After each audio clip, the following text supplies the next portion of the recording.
নির্বাচন যখন ঘনিয়ে আসে তখন রাজনৈতিক হিসাব নিকাশ বরাবরই অদ্ভুত ফলাফল প্রকাশ করে। এই যেমন এক সময়ের জোটসঙ্গী বিএনপি ও জামায়াতে ইসলামী এখন সম্পূর্ণ আলাদা, কিন্তু আলাদা হওয়ার আসল ফায়দা মূলত কে নিচ্ছে?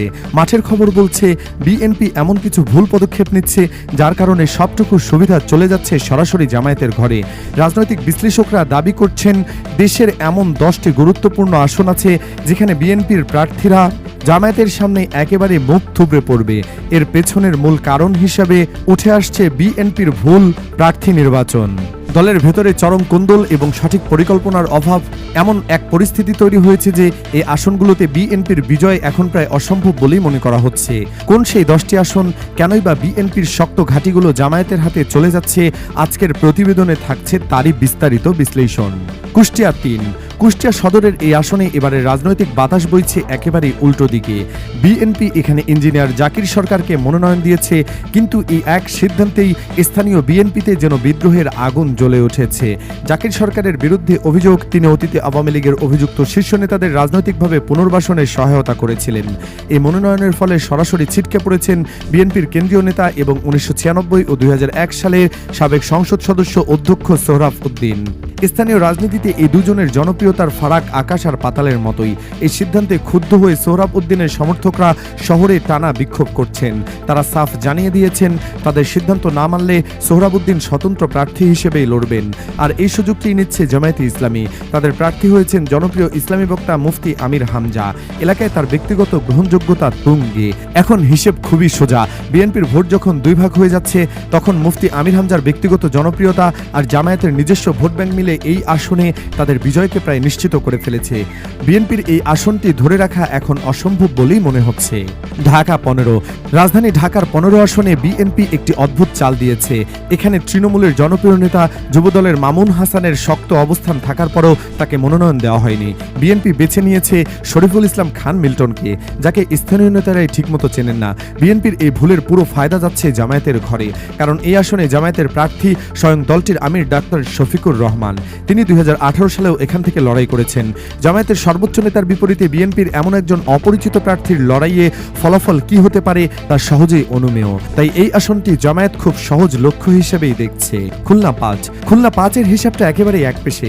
এখানে জামায়াতের প্রার্থী দলের সেক্রেটারি জেনারেল অধ্যাপক মিয়া গোলাম পরোয়ার, যিনি 2001 সালে সাবেক এমপি এবং এলাকার দারুণ শক্ত অবস্থানে রয়েছেন।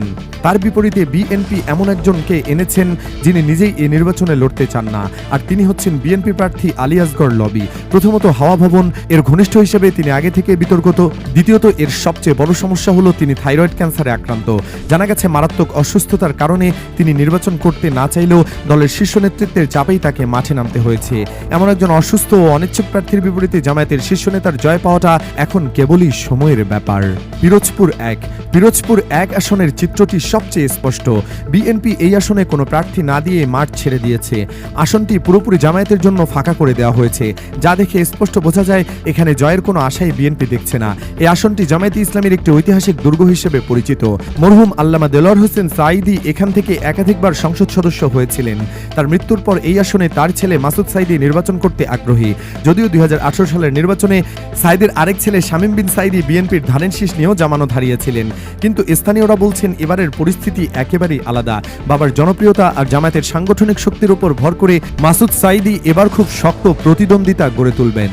বিএনপির প্রার্থী না থাকায় এটি জামায়াতের জন্য একটি নিশ্চিত আসন হতে যাচ্ছে। চট্টগ্রাম 15, চট্টগ্রামের এই আসনটি জামায়াতে ইসলামীর আরেক শক্তিশালী ঘাঁটি। এর মূল কারণ এই এলাকায় প্রচুর আলেম ওলামার বসবাস, যা জামায়াতের ভোট ব্যাংককে খুব মজবুত করেছে। বিএনপি এখানে কোনো পরিচিত প্রার্থী দিতে পারেনি। কার্যত এই আসনটিও জামায়াতের হাতেই ছেড়ে দেওয়া হয়েছে। এই আসনের ইতিহাসও জামায়াতের পক্ষে কথা বলে। চট্টগ্রাম মহানগর জামায়াতের আমির শাহজাহান চৌধুরী এবং আরেক প্রভাবশালী নেতা শামসুল ইসলাম অতীতে এখান থেকে সংসদ সদস্য নির্বাচিত হয়েছিলেন। এমনকি 1991 সালের নির্বাচনে শাহজাহান চৌধুরী আওয়ামী লীগের হেভিওয়েট প্রার্থী আখতারুজ্জামান চৌধুরী বাবুকে পরাজিত করে সাড়া ফেলে দিয়েছিলেন। ধারণা করা হচ্ছে এবারও শাহজাহান চৌধুরী জামায়াতের প্রার্থী হচ্ছেন। এই পরিস্থিতিতে আসনটি জামায়াতের জন্য একটি সহজ লক্ষ্যবস্তুতে পরিণত হয়েছে। বিএনপি প্রার্থীর পক্ষে এখানে ন্যূনতম প্রতিদ্বন্দ্বিতা তৈরি করাও কঠিন হয়ে দাঁড়িয়েছে। জয় পাওয়ার কথা তো ভাবাই যায় না, ফলে জামায়াতের জন্য এটি আরেকটি নিশ্চিত জয়ের পথ তৈরি করছে। চট্টগ্রাম 14, চট্টগ্রামের আরেকটি গুরুত্বপূর্ণ আসন চন্দনাইশ, অর্থাৎ চট্টগ্রাম 14।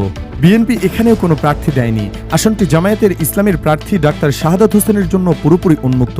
ডাক্তার শাহাদাত হোসেনের পরিচিতি শুধু রাজনৈতিক নেতা হিসেবে নয়, তিনি তার সামাজিক কর্মকাণ্ডের জন্য সাধারণ মানুষের কাছে অবিশ্বাস্য জনপ্রিয়। তিনি দীর্ঘদিন ধরে চন্দনাইশ উপজেলায় বিনামূল্যে চক্ষু চিকিৎসা সেবা দিয়ে আসছেন। হাজার হাজার মানুষের বিনামূল্যে চোখের অপারেশন করিয়ে তিনি সাধারণ ভোটারদের হৃদয়ে জায়গা করে নিয়েছেন।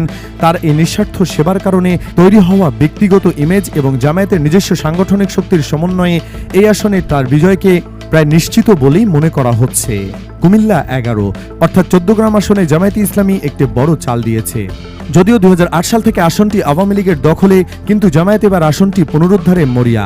এখানে তাদের প্রার্থী দলের নায়েবে আমির ডাক্তার সৈয়দ আব্দুল্লাহ মোহাম্মদ তাহের। তার রাজনৈতিক প্রোফাইল অত্যন্ত শক্তিশালী। 2001 সালের নির্বাচনে তিনি এই আসন থেকেই 67% ভোট পেয়ে নির্বাচিত হয়েছিলেন। সম্প্রতি জামায়াতে ইসলামী এখানে তাদের সাংগঠনিক শক্তি ব্যাপক হারে বাড়িয়েছে। অন্যদিকে বিএনপির কামরুল হুদাকে মনোনয়ন দিলেও দলটি মারাত্মক অভ্যন্তরীণ কোন্দলে জর্জরিত। স্থানীয় বিএনপিতে যখন কোন্দলের আগুন জ্বলছে, ঠিক সেই সুযোগে ডাক্তার তাহিরের ব্যক্তিগত জনপ্রিয়তা জামায়াতকে এই আসনে জয়ের দৌড়ে কয়েক ধাপ এগিয়ে দিয়েছে। পটুয়াখালী 2 আসনের রাজনৈতিক চিত্র বেশ কৌতূহল উদ্দীপক। বিএনপি দেশজুড়ে তাদের 291 জন প্রার্থীর তালিকা প্রকাশ করলেও এই আসনটি কেন ফাঁকা রাখা হলো তা নিয়ে রহস্য তৈরি হয়েছে। রাজনৈতিক মহলে জোরালোভাবে ধারণা করা হচ্ছে এই আসনটি মূলত জামায়াতে ইসলামীর আমিরের জন্যই রাখা হয়েছে। এই আলোচনা আরও গতি পায় যখন জামায়াতের কেন্দ্রীয় নেতা ডক্টর শফিকুল ইসলাম মাসুদ তার ফেসবুক পেজে পটুয়াখালী 2 ইনশাআল্লাহ দাড়িপাল্লা লিখে পোস্ট করেন। পোস্টটি খুব দ্রুতই চারদিকে ছড়িয়ে পড়ে। ঐতিহ্যগতভাবে এই আসনে আওয়ামী লীগের অবস্থান বেশ শক্ত এবং বিএনপি এখান থেকে জিতেছে মাত্র 2 বার। কিন্তু এবারের চিত্রটি একেবারেই আলাদা। বিএনপি সরাসরি মাঠে না থাকায় এবং জামায়াতের একজন শক্তিশালী প্রার্থী আসায় এই আসনের ভোটের সমস্ত সমীকরণ ওলটপালট হয়ে যেতে পারে। মেহেরপুর 2 আসনে বিএনপি নিজেদের মধ্যে আগুন লেগেছে। দলটির এমন একজনকে মনোনয়ন দেওয়া হয়েছে যিনি দীর্ঘদিন ধরে রাজনীতির মাঠেই ছিলেন না। তৃণমূলের মতামতকে উপেক্ষা করে এই সিদ্ধান্ত নেওয়ায় স্থানীয় নেতাকর্মীদের মধ্যে তীব্র ক্ষোভ দেখা দিয়েছে। এই আসনে মনোনয়ন থেকে বঞ্চিত হয়েছে জেলা বিএনপির সভাপতি জাভেদ মাসুদ। তার অনুসারীরা এই সিদ্ধান্তের প্রতিবাদে শহরের রাস্তায় টায়ার জ্বালিয়ে বিক্ষোভ প্রদর্শন করেছে।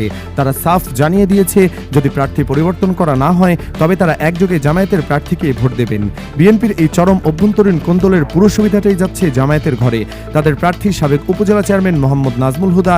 বিএনপির এই আত্মঘাতী সিদ্ধান্তের ফলে জয়ের ব্যাপারে দারুণ আশাবাদী হয়ে উঠেছেন তারা। পিরোজপুর 2 আসনে বিএনপি বাজি ধরেছে সাবেক মন্ত্রী নুরুল ইসলাম মঞ্জুর ছেলে আহমেদ সোহেল মঞ্জুর সুমনের উপর। কিন্তু মাঠের বাস্তবতা তার জন্য বেশ কঠিন। এই আসনে তার মূল প্রতিপক্ষ আল্লামা দেলোয়ার হোসেন সাঈদের মেজো ছেলে শামীম সাঈদী। পিরোজপুর 1 এর মতোই এই এলাকাতেও সাঈদী পরিবারের ব্যাপক জনপ্রিয়তা রয়েছে। বাবার সেই জনপ্রিয়তাকে পুঁজি করে শামীম সাঈদী নির্বাচনী মাঠের প্রধান আকর্ষণে পরিণত হয়েছেন। এই অসামান্য পারিবারিক প্রভাবের সামনে বিএনপির প্রার্থীর অবস্থান বেশ নড়বড়ে হয়ে পড়েছে। ফলে রাজনৈতিক বিশ্লেষণে এই আসনটিও শেষ পর্যন্ত জামায়াতের দখলেই চলে যাওয়ার সম্ভাবনা প্রবল। এই 10টি আসনের চিত্র থেকে একটি বিষয় পরিষ্কার হয়ে উঠছে, জোট ভাঙার পর রাজনৈতিক হিসাব ছিল একরকম, কিন্তু মাঠের বাস্তবতা দেখা যাচ্ছে ভিন্ন। ধারণা করা হয়েছিল বিএনপি হয়তো জামায়াতে ইসলামীকে রাজনৈতিকভাবে কোণঠাসা করে ফেলবে, কিন্তু এই আসনগুলোর বিশ্লেষণ বলছে ঘটনা ঘটছে ঠিক তার উল্টো। বিএনপি বরং নিজেদের কৌশলগত ভুল এবং মারাত্মক অভ্যন্তরীণ কোন্দলের জালে আটকা পড়েছে। আর বিএনপির এই দুর্বলতার সুযোগটি জামায়াতে ইসলামী খুব নীরবে কাজে লাগাচ্ছে। তারা নিজেদের রাজনৈতিক শক্তিকে প্রতিনিয়ত গুছিয়ে নিচ্ছে এবং অবস্থান আরও শক্তিশালী করছে। এটা নিশ্চিতভাবে বলা যায় আসন্ন নির্বাচনে এই গুরুত্বপূর্ণ আসনগুলোর ফলাফল যাই হোক না কেন তা জাতীয় রাজনীতির অনেক হিসাব নিকাশে বড় ধরনের নাড়া দেবে।